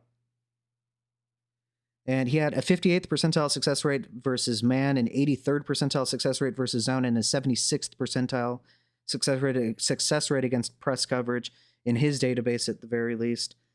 I thought he did have a good feel for zone coverage. I didn't think he separated quite as much as I would ideally want in terms of man coverage, but he was more than a fine in my opinion. In terms of the film breakdown, he was decent at yak as well. Reception perception made me draft Elijah Moore in 4 leagues. Oh, that's unfortunate. I mean, with Elijah Moore, though, he did have solid production as a rookie, and then Garrett Wilson exists. So, but yeah. I mean, if your standard though at Woke is that this guy was bad and now he's going to have more misses than just Elijah Moore, I understand that.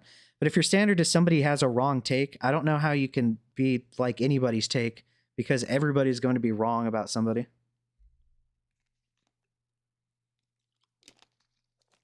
I like the Marshawn Lloyd pick, though, Woke, because while he did have multiple injuries and basically spent the entirety of the year on IR, I think he is the most talented running back on that team outside of Josh Jacobs. Roman Wilson, I think, has a lot of upside. We have no idea what to expect with him, but he could potentially be the wide receiver too there under Metcalf. Who knows? It's kind of open. Dontavian Wicks, the separation specialist, who has hands straight of butter sticks. I feel you. Woke. Troll on, my guy. Then Romeo Doubs goes right afterwards.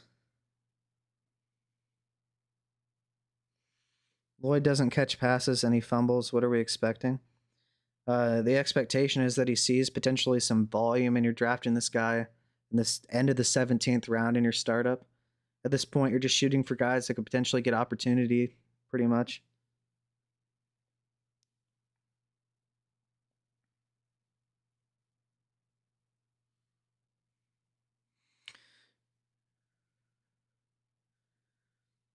I mean, I think he's fine considering who's available. I don't think there's a ton of crazy talented guys here at this point.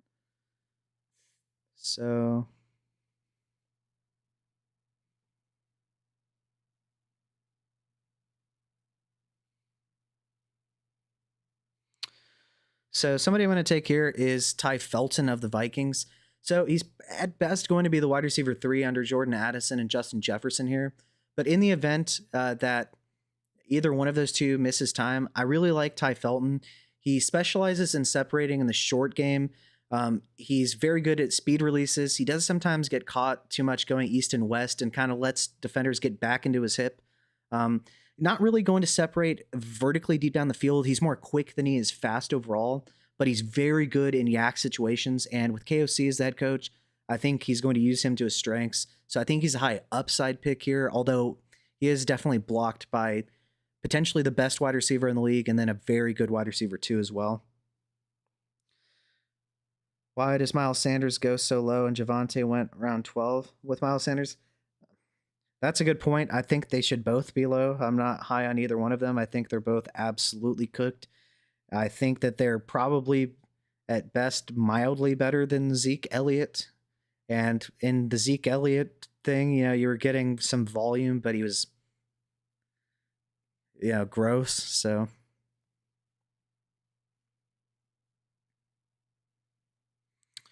Art goes to Spencer Rattler. Definitely a chance to start. Second round draft pick, potentially ahead of him in the depth chart. No idea if he actually ends up. What do I think of Ty's collegiate production? So I believe he was a late breakout, right? I'm going to look this up again. It's been a minute since I did a Ty Felton breakdown where I took a look at his production a couple months ago. I know he's a fourth year player out of Maryland.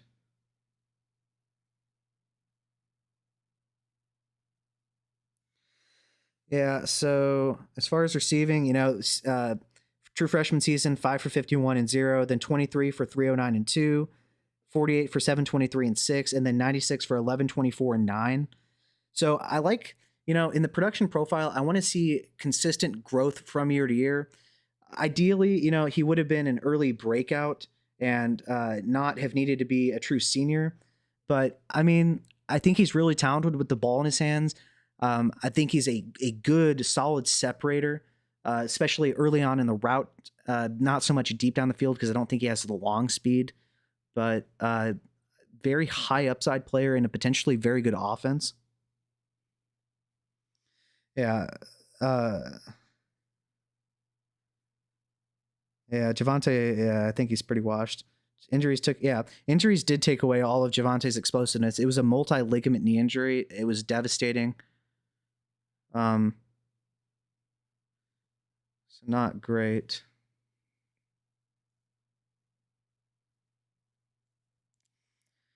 Okay, so I'm going to take a shot here on Ja'Cory Krosky-Merritt. He has a ton of burst. I think the running back room is pretty mediocre.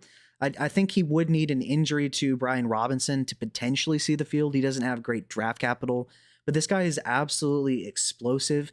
I did see him used on wheels out of the backfield in college, so he does appear to have some decent receiving upside as well. If he were to see any kind of volume in this Commanders offense, I think he would be really lethal with Jayden Daniels in the read zone option. But once again, just at this point, we're all just taking upside shots at guys that we like, either the offense or maybe the player, even if they are a bit buried.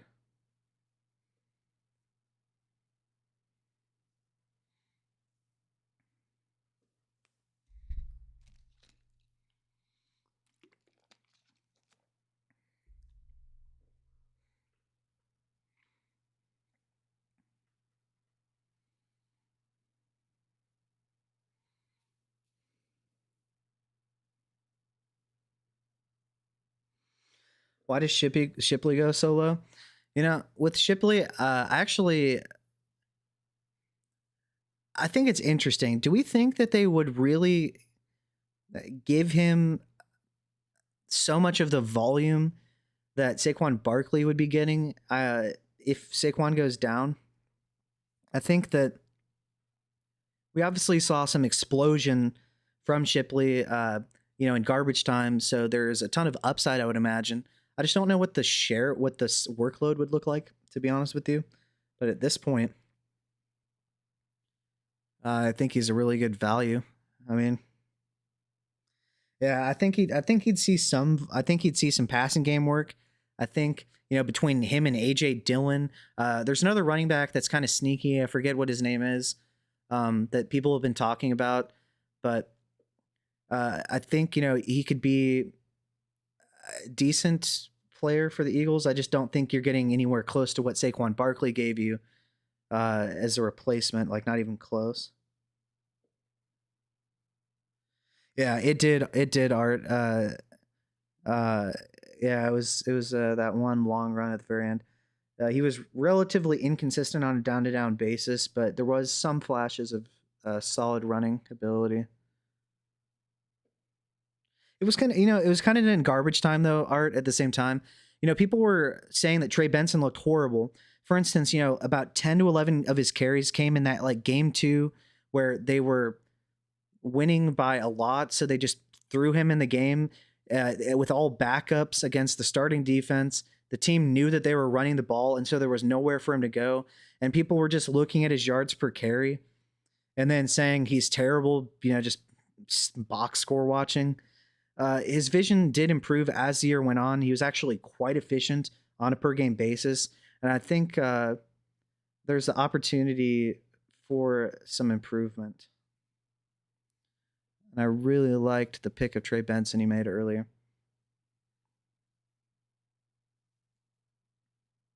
AJ Dillon. I mean, at some point, somebody's got to get the ball if Saquon goes down. Saquon is actually one of my biggest fades in both redraft and dynasty. Running backs that have over those 400 touch seasons generally are not going to be good and the injury rate is substantially higher going into the next season than obviously running backs who have a generally normal amount of touches in a given season.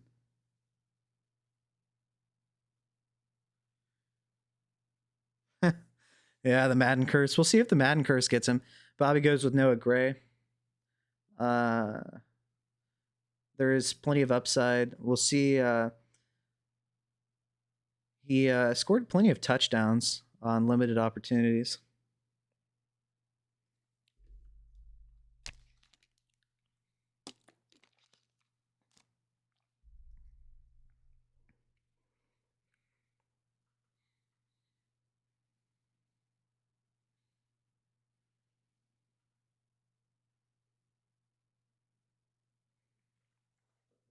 Big decision, Woke. I think he benefited a lot from last year's game scripts. Being Saquon Barkley, I'm assuming you're talking about, Art. If so, yeah, definitely. I think he's going to have favorable game scripts again because the Eagles are the Eagles, and somehow they get the best player practically from every draft for free. It seems like. So what goes Kendre Miller? Man, that guy was in what's his name's doghouse, new DC for the Bears. He put him on IR when he wasn't even hurt. Crazy. But Kendre Miller, I thought was really talented. Just has not been able to stay healthy and shake off the injury bug.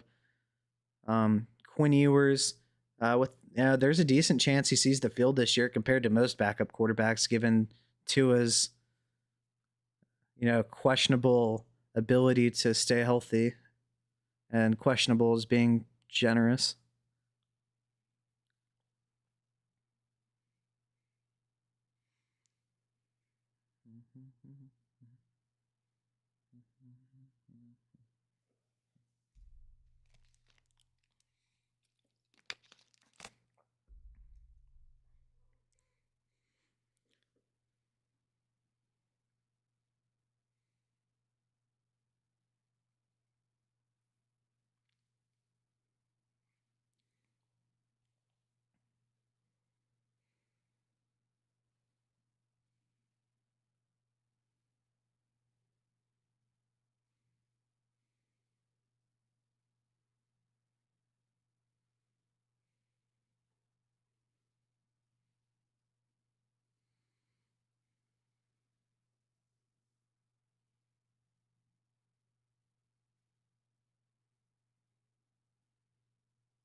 All handcuffs are the same. Yeah, are they though? I think some are different, but I think a lot of handcuffs are essentially the same, and it's just you guessing as to. Oh, by the way, Stick Stomper, if you're hearing this, I really like the Taj Brooks pick. I think there is a really good chance he sees the field. I think Chase Brown is one of the most overrated running backs. I think he's fine. I don't think he's as special as people think he is. The advanced stats are not pretty with him. Very inconsistent player. Didn't break a lot of tackles, even on his longer runs. Bobby and I actually watched some. We watched all of his 20-plus yard runs, and it was basically a good hole. He, to his credit, chose correctly, and then he went untouched for 15 yards and then went down as soon as there was contact. And then a lot of his reception upside was very scammy. His yards per reception was very low as well. So I think he is a good fade, and I would trade him if I could. I don't have any shares of him. And I'll take Oronde Gadsden. Just because I don't think I have another tight end. I'm not going to be playing one outside of George Kittle ever, so it's fair enough. So he says it's like Demont. It's not a real handcuff. So, I mean, somebody that I would consider a handcuff, for instance, that I would be talking about is somebody like Zach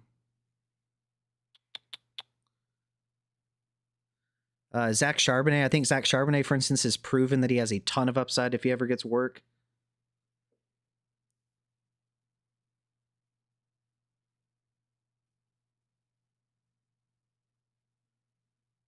Yeah, I feel you though, woke, and it also kind of just depends on how the coach does things in terms of whether they really run a true committee or if they don't. So shout out to the Moonlight Squad. I appreciate you. So I'm going to take a look at some teams here. Taking a look at Bobby's team. His quarterback situation consists of Josh Allen, Caleb Williams, and Tua, as well as Shuck as a potential quarterback 4 and Howard as quarterback 5. I like that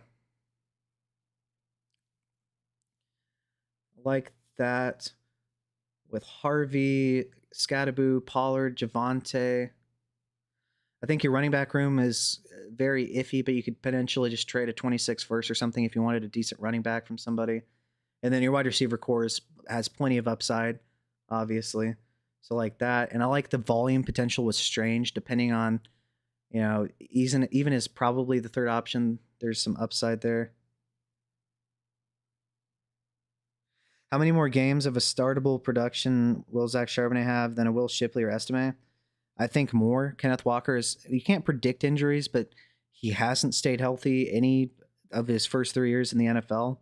So I think he'll get more. I would feel much more comfortable, and I would bet on it a lot more than somebody like Will Shipley or Estime personally. But it's not guaranteed, which is really the point there. So Woke has Jaden Daniels and Drake May at quarterback, with Milroe as a high upside QB3. You'd definitely be hurting when it comes to immediate QB production. Although, given your draft strategy here, you obviously weren't trying to contend because you went with a bunch of good wide receivers and have a ton of depth there. You could just punt until next year, draft running back, potentially Tootin maybe hits to Roshan. So I definitely see where you're going with that. I like the upside of Ferguson. Chris Brown goes with Lamar, Trevor Lawrence, and Quinn Ewers. So he doesn't have a quarterback 3. Derrick Henry, James Conner, Samson Grendo. So he has 2 very high upside older running backs. And then Nico, Hunter, Devontae, Judy, Godwin, and Samuel. Some win now production at wide receiver. I like that. 100% guaranteed. Has Hurts, Prescott, and Dart. I like the potential upside of Dart, especially since he's being able to not have to play right away. I think that's going to be great for him. I love him being connected to Dable. Hopefully their offensive line can stay healthy this year, especially their left tackle. But I love the running back selections of Hampton, Henderson, and Caleb Johnson. Ray Davis has a ton of upside, and I love the upside of Woody Marks and ETN. And then, you get your wide receiver 1 with A.J. Brown. Interesting with the Emeka Egbuka. I think he's a really talented player. I think you're not going to get much year 1, but I definitely think that you could argue Cooper Kupp could get some volume there to kind of make up for that. And then A.O. Manor could potentially get a bunch of volume too, because it's kind of an open situation there. Stick Stomper has J.J. McCarthy, Baker Mayfield. Does not have a QB3, so you're going to be hurting when one of your QBs is on bye. But overall, Baker Mayfield has a ton of upside, and so does McCarthy. You got the stack with McCarthy and Justin Jefferson. I like that. You got London. I love Roma Dunze. Curious and cautiously optimistic what he does this season. But Devontae Adams can definitely slot in as a potentially a low-end wide receiver 1. Probably maybe not that good this season. Probably more in that wide receiver 2 range, I guess, because of Puka. But Puka could miss time too. The running backs, obviously, win now. You got Walker, Kamara, Aaron Jones, Jordan Mason, kind of handcuffing that. I like that. Jarquez Hunter, tons of upside, and Jordan James I like as well. As far as my team, I got Bo Nix and Brock Purdy to go as QB 1 and 2. I think there's plenty of upside. I think they could both be mid QB 1s if they have a good year. A-Rich is just a shot in the dark at upside, whatever. Then I got Neighbors and Amon-Ra, Courtland Sutton to be 3 solid wide receivers. We'll see about Kyle Williams, tons of upside. Same with Jalen Royals and Ty Felton, just kind of iffy there. We'll have to see. And then with the running backs, Judkins, Hubbard, and Swift. I think Hubbard and Swift definitely get a lot of hate and aren't valued as they should be by the dynasty community. Judkins, I think, is probably more of your high-end RB2 this season. I think that Samson steals some passing game work from him, but got Sharps and, as an upside shot. Same with Blue, Giddens, Rashard Smith, and especially Isaiah Davis. And then you got Art with Kyler Murray and Bryce Young, Stafford and Sanders. So a couple options there at quarterback. I love the top 10 upside of Kyler Murray in the short term. Then, you got Genty. You're kind of missing a startable RB2 right now. We'll see about Bigsby and Benson, but you're obviously not trying to contend right now with that build, so that makes sense. You got Brian Thomas, McConkey, Rice, Pearsall, Downs. I love the upside. If A.D. Mitchell ever gets a quarterback and can improve against zone coverage, I like him a lot. I love Loveland for the long term. Mason Taylor should get some volume. I love Harold Fannin. I think he's going to be a very good tight end. And you got Johnson from the Giants. I think he could potentially be the number 2 option. Just depends on whether they want to give Wan'Dale another 140 targets. So yeah. I'm curious if any of y'all are still in the chat. Who you guys think won whose team that is not your team, if you're in the chat, who do you like the most? And you can't vote for yourself. I will say, I think positions 1 through 3 and then 12 are generally the best for startups, assuming you can't trade down. I think when you get kind of towards the middle, it gets a little bit iffy.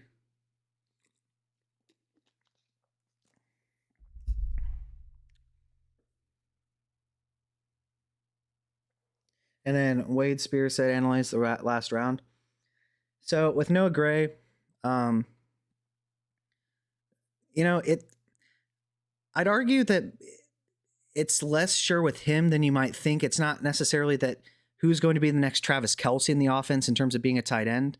I think that tight end is potentially being replaced with somebody like Rashee Rice or Jalen Royals as the high volume yak guy, short game monster there. But there's definitely upside in, it's the 20th round. With Kendra Miller, he was in the doghouse of the Chicago defensive coordinator for a while. He wasn't even hurt and he was on IR. I think he's a talented player, but injuries are very unfortunate. Ewers, I'm very low on Quinn Ewers, but, there's a decent chance he sees some playing time because of Tua being the starting quarterback there. Maybe he'll look better a little bit, further away from that injury. Nick Chubb, I do think Nick Chubb's washed, but that was a CPU pick, so whatever. Taylor out of Indianapolis. I don't know enough to give you an opinion there, honestly. I think that any wide receiver I don't know on Indianapolis is kind of cooked and probably not going to play. Thank you, Prob. Amari Cooper, I think, it's just a shot at some upside. Maybe he goes somewhere that doesn't suck. Damian Martinez needs some injuries, but we've seen Kenneth Walker go down before, so there's definitely some upside. Then CPU goes Thielen and Pierce, guys that I'm not particularly interested in. Pierce has a ton of weekly upside, but then you got Adam Thielen. I chose Gadsden, probably a long shot to see a lot of immediate production, but I like his production in college. I love the landing spot and the sense of quarterback play, even if it's a Greg Roman offense. In Greg Roman's offenses, there is plenty of opportunity for tight end production. They just didn't have a good tight end. So interesting. And then Malik Washington, if Tyreek Hill were to get hurt, traded away, they don't have a ton of depth. So there's the potential for some upside with Washington as well. McDaniel is one of the better schemers, so definitely makes sense. And then Team 12 obviously chose Kirko Chains, probably the best pick in the draft if we're being honest here. But yeah, it was fun hanging out with y'all. I think I am going to head out here though. I appreciate y'all for heading in the chat. I think it was fun. I think we could potentially do some of these in redraft settings, change up some of the lineup and roster construction. I think that could be cool. But yeah, thanks for watching.